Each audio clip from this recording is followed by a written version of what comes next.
back to the Laurence Mckenna channel, where we're talking about the Champions League first leg, Liverpool versus Villarreal. They took them to Anfield in this first leg, and actually, you kind of saw that if Villarreal were going to have any opportunity to win this game, it was going to be by disrupting Liverpool's rhythm, making sure they couldn't get into what they wanted to get into, and almost try and mimic elements of what Everton's game was on the weekend.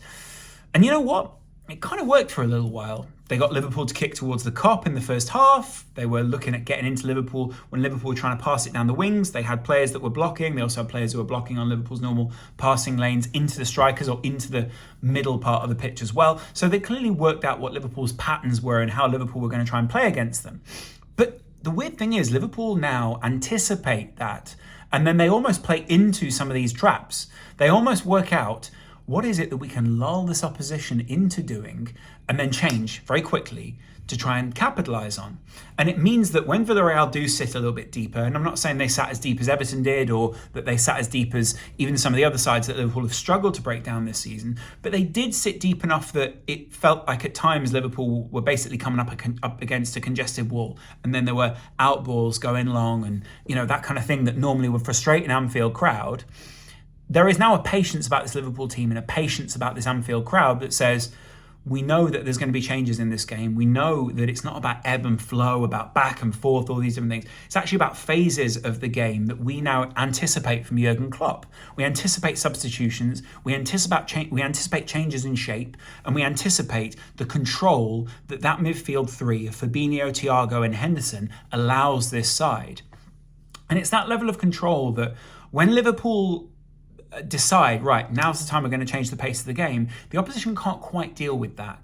You start to see Henderson, when for quite a while he's sitting deep, he's able to fill in for Trent, and then after a while Trent might sit back and Hendo might be on the overlap. And it was tonight that fortunate moment which really broke things open for Liverpool, which was that cross from Henderson, deflected off the foot of the defender. The goalkeeper flaps at it, and frankly, I think the goalkeeper was suspect all night, really didn't have a good game. A couple of times where he spilled it, a couple of times where he didn't quite handle it. Liverpool were going to capitalise on this always, try and get him in that no man's land, and the same, he got caught in that no man's land as Salah nutmegs a player on the edge of the box. Goalkeeper isn't out quick enough. Sadio Mane goes low with a slight toe poke just around the goalkeeper. And you're thinking at that point, is this how Liverpool want to progress into the next round? Because I get it, like sometimes you want like a big statement win in the Champions League. You want something which is going to say, hey, here we are. This is the opposition that you do not want to face in the final. Because in previous years, we've kind of been used to that as well. We had the Barcelona, we've had plenty of other big results that have taken Liverpool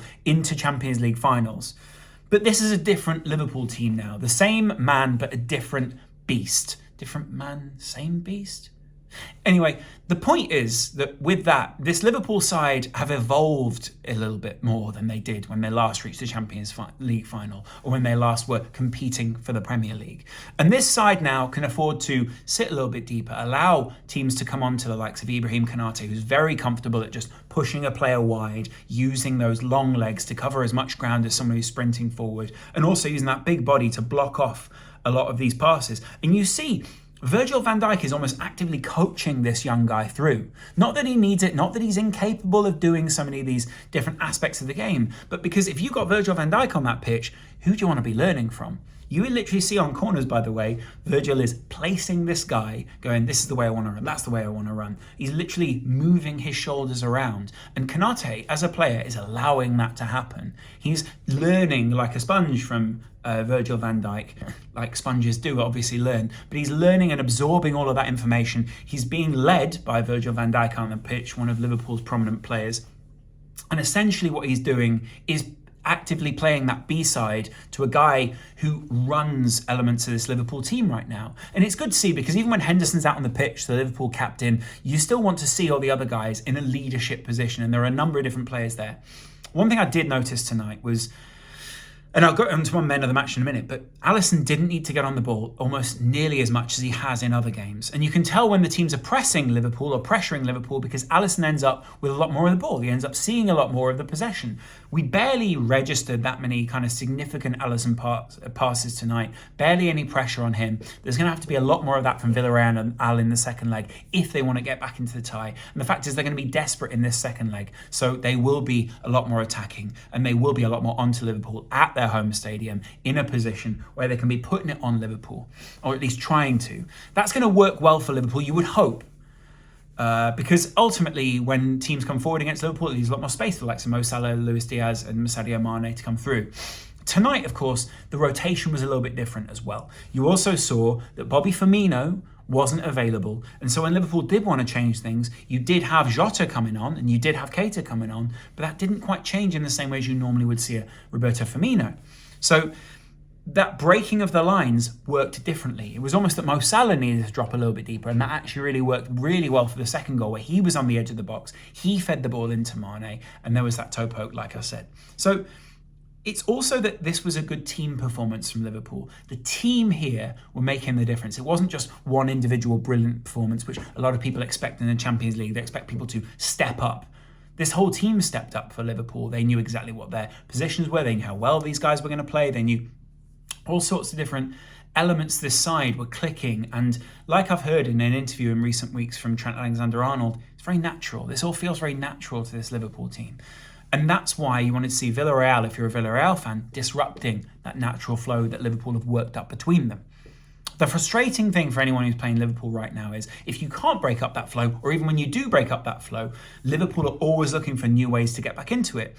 And Fabinho is a huge part of that, because when he does break up the play, he is then just distributing it off to Thiago, who's instantly trying to find more people. He's got his head on a swivel. He's not only got that, but he can also put his foot on the ball, and then he's turning instantly the other way. Ball's getting distributed again, and it's about turnover of play. There's a number of turnovers in this. Liverpool at times even choosing actively themselves to reset the play, to go back to the defenders and say, hey, this wasn't the play here. We need to go all the way back. So Liverpool have got so much control of some of these games at the moment. I'm not saying that's the case in every game, but there is a confidence and a swagger about this side, and also just an assured nature to most of these players that means they go, we'll just reset. We're not going to push it too much. We're not going to keep pressing it. And it's not arrogance. I genuinely think at this point, Liverpool have played and have recently proven on form to be one of the best teams in the world. And it's satisfying to see as a Liverpool fan, but you worry at any point that that won't be rewarded by a Premier League or by a Champions League. City will be desperate to do something in that Champions League final after they obviously got knocked out the cup by Liverpool. City will be desperate to do something in that Champions League final, because if they win the Premier League, or if they think they were on for a Premier League, then they will want to be either imposing themselves after a Premier League loss, or they want to be doing the double, and the double is incredibly special. If you can win the Premier League and the Champions League in one season, that's special. But there's one thing that Liverpool are really on for this season, which is super special.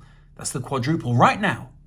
And this is the team that have gone deepest ever in English football history to get this close to the quadruple. I know that there have been trebles won, and people say that's close to a quadruple. But in terms of dates, when the quadruple is still on, Liverpool are the side that has pushed that date the furthest. I think it's May the 4th or the 5th that we will truly know how far that can go. So when we're looking at this Liverpool team, we're looking at how balanced the side has become, we're looking at all the positives. Tonight, I was trying to think of one man of the match. I think Trent had a great night. I've appreciated so much of what Andy Robertson has done in recent weeks. I think in most games I've noticed not only his work rate, but also just his position, the fact that he's played as almost an auxiliary winger at times. There are times when actually he's been almost more attacking than Sadio Mane. He's often been on the overlap. He had a nutmeg tonight, which didn't quite work out, but he had a number of good times where you've seen him stepping over the ball, leaning. And you always want to see that from your fullback, because it's so different to what Trent's doing on the other side of swinging in these crosses. So it's impressive on both sides of this team. But ultimately, I think the man of the match tonight, for me, goes to,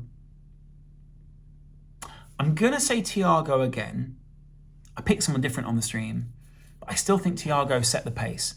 And I also think Konate had a very good night tonight. I think impressively, he's kept evolving as a young Liverpool centre-back, and that Joe Gomez came on very late. It's good to see him rotating on and off. It's these units that Liverpool just have. There's personnel, there's a number of different sets of people, but I was very impressed in particular by Thiago, Fabinho, and I love Thiago's tackling, his aggression in the tackle. There was almost a two-footed tackle. I thought, wow, if he'd have hit someone there, that's a red card. But it's his aggression. He had a lot of fouls in the Bundesliga before he came. He had a lot of times where he didn't turn it over, but he gave away fouls. And you almost want that. You want to either break up the opposition's play or win the ball back. You don't want anything else. You don't want the ball to sort of get away. It's almost preferable to have a free kick rather than watch the opposition walk away with the ball. So that's what Thiago does very, very well. Wins it, gets it back, and Liverpool have been hunting in packs. There's one thing I will note tonight. The defenders held people up, and it was the midfielders that came in and took the ball back, came from behind, surprised the Villarreal players. They looked like they were being hunted. They looked like they were in trouble at different points out there. And Liverpool were acting as a unit. It wasn't just, oh, this guy's got this done. Okay, now we go away. It's not only that as well. I also thought Origi was very impressive when he came on. He was holding the ball up. He was trying to get it to other people. Sometimes that was unsuccessful, but you can tell there's a very clear MO for him out there, what he's trying to do, what he's trying to achieve for this Liverpool side. And the final thing I will note is I still think Mane, and I've read a number of articles, not least from Sam Maguire, a brilliant writer and brilliant analyst, who in recent weeks has been writing about the evolution of Mane, or the revolution of Mane, a player who has been asked to play a number of different roles and plays this centre-forward type sort of role very impressively, and has taken it with both hands and made it his own for this Liverpool side when he was previously that left winger. It makes this side so much more adaptable, and it makes Liverpool so much more unpredictable. Anyway, second leg, you're going to have to see Villarreal attack. You're going to have to see them take it back and do something special. But that makes a big opportunity for Liverpool. It does play into Liverpool's hands. And at this point, as the favourites in the tie beginning it, you've got to say there's a very favourable aspect for Liverpool. I'm just saying. Tonight, I wasn't particularly impressed by the ref. There were a couple of times where I think he got a few calls wrong, but broadly, I have enjoyed seeing the games run a little bit more. I have enjoyed seeing people take the ball and move it away. You saw that in City versus Real Madrid. You saw that in Liverpool versus Villarreal, where basically if a tackle was won and there's a player on the floor, we don't stop the game, we don't go to VR or whatever. I thought it was impressive. They let both these games flow a lot more, but ultimately, I wasn't really that impressed by the ref's performance. I know it sounds a little bit strange because Liverpool won the game, but you don't just have to have everything go in your favour in order to think the referee had a good game.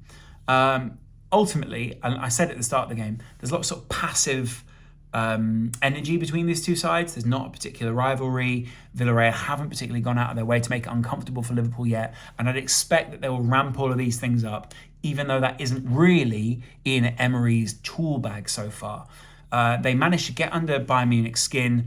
They had a really great tie against them over both legs, where Bayern Munich were particularly unfortunate not to score. And I think Liverpool are trying to be careful to avoid that same destiny as Bayern to make it to Paris on that final weekend of May. Let me know what you guys think in the description. Who was your man of the match? Who are the people that you think are going to be key in the second leg? And did anyone from this Villarreal team particularly impress you? I'll be doing a debrief later in the week, but until then, I'll see you guys tomorrow. Much love. Bye.